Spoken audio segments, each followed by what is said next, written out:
So on this week's vlog, what we're gonna do is we're gonna go through, I'm gonna grab some soil, bring it into the house. I'm gonna show you our planting rooms, like a germination chamber, and also it acts as our healing chamber and our grow room, all of it sort of like a Swiss Army knife of spring growing. We're also gonna take a peek inside the greenhouses and then also go through some planting. Dana's doing some flowers. I'm gonna be doing the first tomatoes. And then while we're in these greenhouses, I'm also gonna have an opportunity to take a peek, see what the aphid situation is. So yeah, we're in here now at the greenhouse. Like I said, we're just gonna have a peek at the aphid situation. I wanna pull these covers off and see just what stuff's looking like. This is actually my first peek since fall. We have some salad in here, some spinach, even some turnips, which I'm expecting are probably no good. But just a little reconnaissance, because then what I can do is plan based on what we see for how much we're gonna pull these crops out, replace them, and when. And then we'll also take a venture up into greenhouse 2 where I have some winter rye and spinach planted and try to plan what's going on up there as well. So we're in the greenhouse here. This isn't gonna be too tricky. I'm not gonna do much. Just pull these up. And the voles have done a little bit of work on these, which is fine. Give back to nature. But we just want to see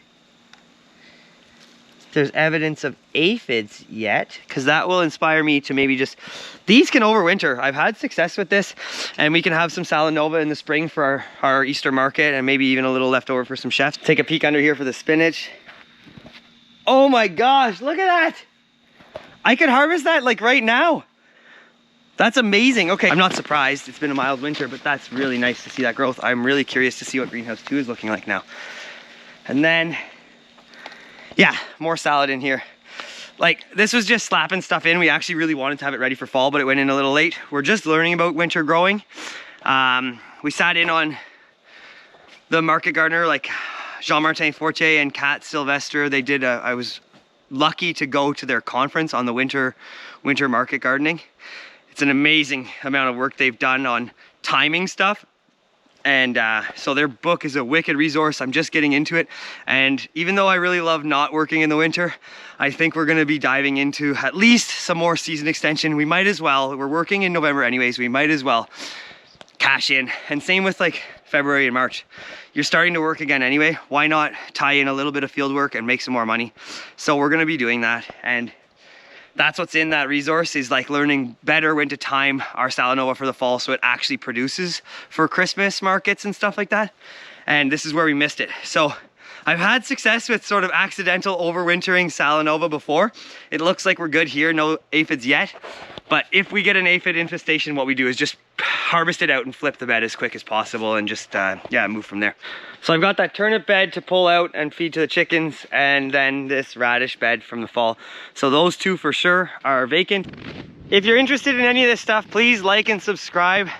The more we can reach a broader audience, the more time we can put into these videos and resources and make them better. We're running a full-time farm, as I mentioned, so right now make zero money off of producing any sort of social media. Just do it as a passion project and to share sort of what we're up to.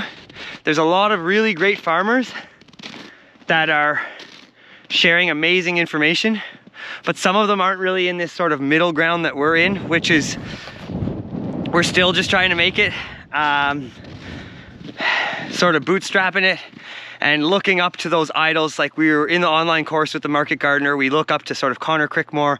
In terms of our flowers, we're in the Flore flower course. So we're those people that you can maybe look to see what it looks like to follow those people. And we're right in that middle point. We've been doing this for 8 years and we're doing okay, but we're certainly not rock star farmers or anything like that. But if you want to see what the sort of middle ground of someone that's been doing what they've been doing or what they're teaching, that's us. And that's why we're sort of trying to share this before we get big, if we get big, because we want to be able to share it when it's good. This is cool. So what we've done here, I don't really know, it's an experiment. We're just kind of doing winter rye where we put our tomatoes, because it's been 3 years now. And of course we're gonna compost those beds, and we always put them in the same beds, but that's why we graft. So to prevent soil-borne diseases, you can graft. It improves yields, etc. But still, I wanna be bringing some life back into that soil. And winter rye is really cool So I'm hoping, even though that's not going to be super big and established, we have to get it out. We'll just kind of mow it and tarp it around April. Maybe someone that knows more than me would say this was a total waste. I don't know, but we have to do it before April anyway. So April 1st, we'll mow it and tarp it, and we'll transplant probably mid-April. Then we've got some spinach, which definitely looks nutrient deficient. So I'll have to sort of top dress that. And now we're gonna check for some aphids. Now this stuff though was direct seeded, so much later, so it should really start to grow now. And maybe some of that yellowing is actually just from sort of not having access to nutrients because of the cold. I don't know. But it actually looks pretty decent.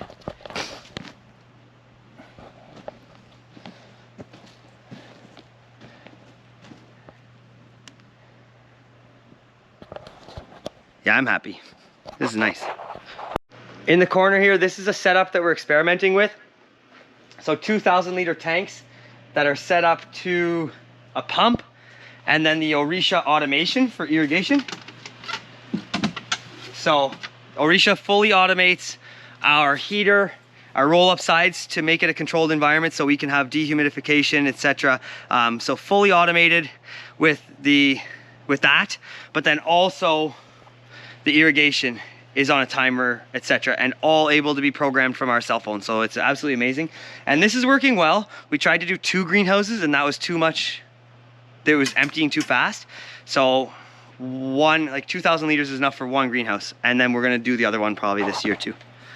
And that gets our automation for our greenhouses so that they're not on our sort of main lines, because you need better, more regimented irrigation for your greenhouses, obviously, because it's primo real estate that you want maximum yields from.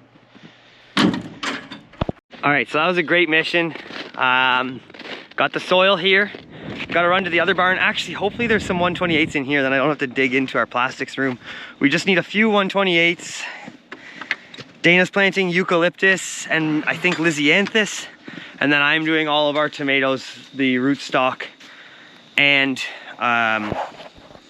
obviously the scions. So they're all 128s we need. Luckily, I think there's enough here. And then we'll also get some bottom trays because we bottom water. So we want the ones without holes. These are all of our microgreen trays, but we want, half of them have holes, half of them don't for our microgreens, but we want the ones without holes. So I need about 20 of those for bottom watering and about 20 of these, and that's our planting for the week. And it's Valentine's Day, so what the heck could be better than planting flowers together with your loved one on Valentine's? Ah.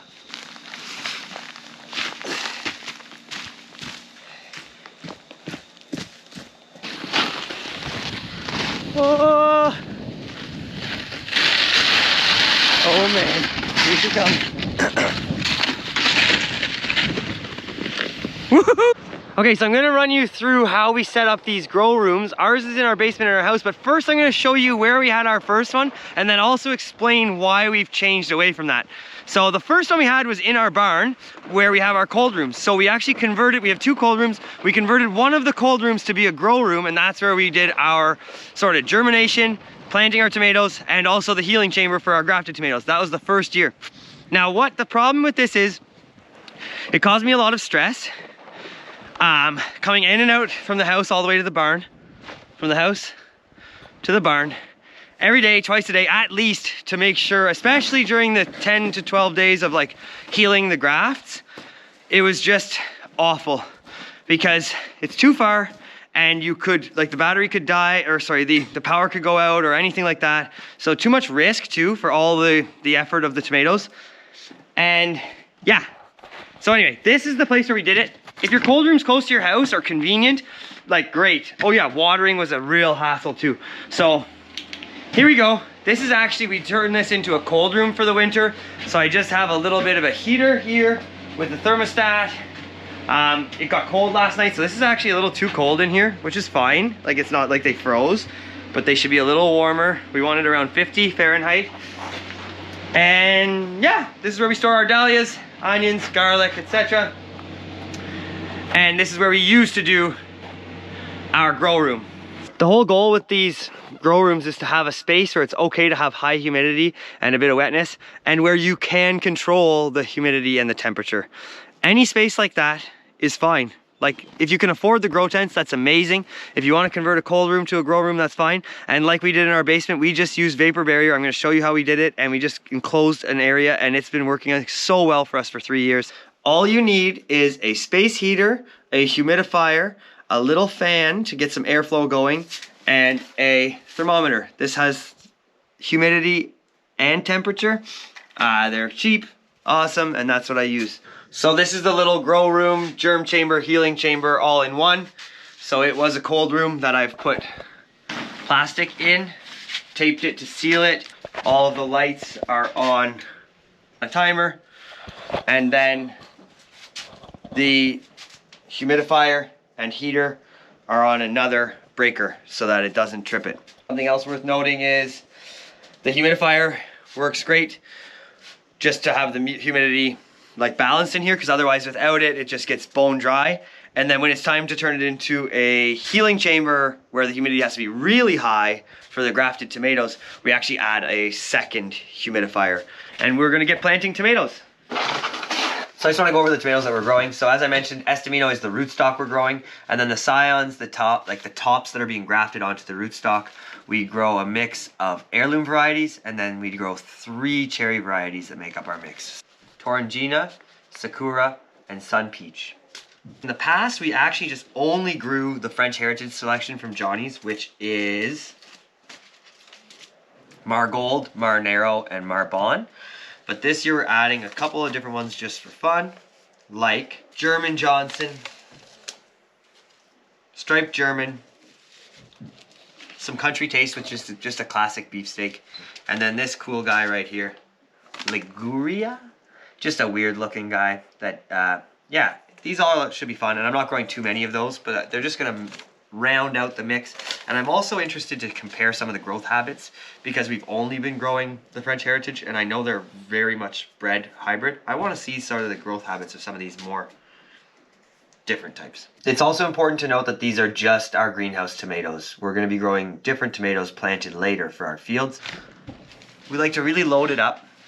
If you don't push down on the soil, then you're not aware of how much soil is actually getting into the cells. If you're just sweeping it off, you could be just getting very little soil in there, and then plants are going to be nutrient deficient. After I sort of get it all squished into all the corners and everything, then I'll sweep it off. Now I'm going to take an empty 128 tray. I'm going to use that as my dibbler. So rather than having to poke each hole with your fingers, this creates a really nice seed hole.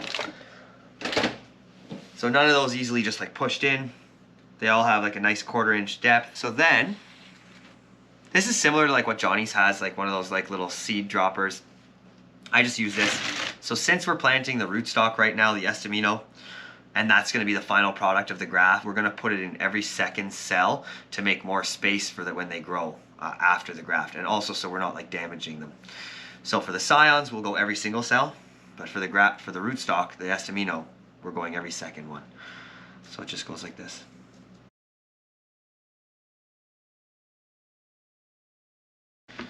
So then we just cover it very lightly. And at this process, I'm not pushing down at all. It's just a light skim of soil over top. So just kind of move this pile around. Voila. Ça, c'est bon.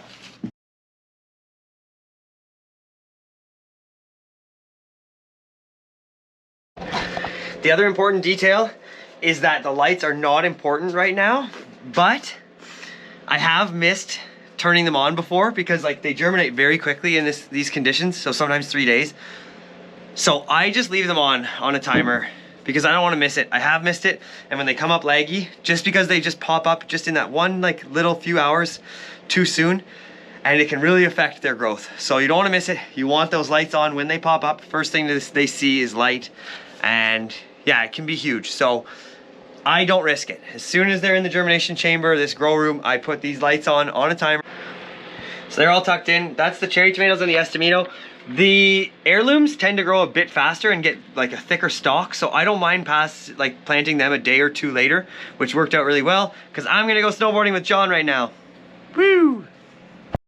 So it's 3 days later and the rootstock have popped.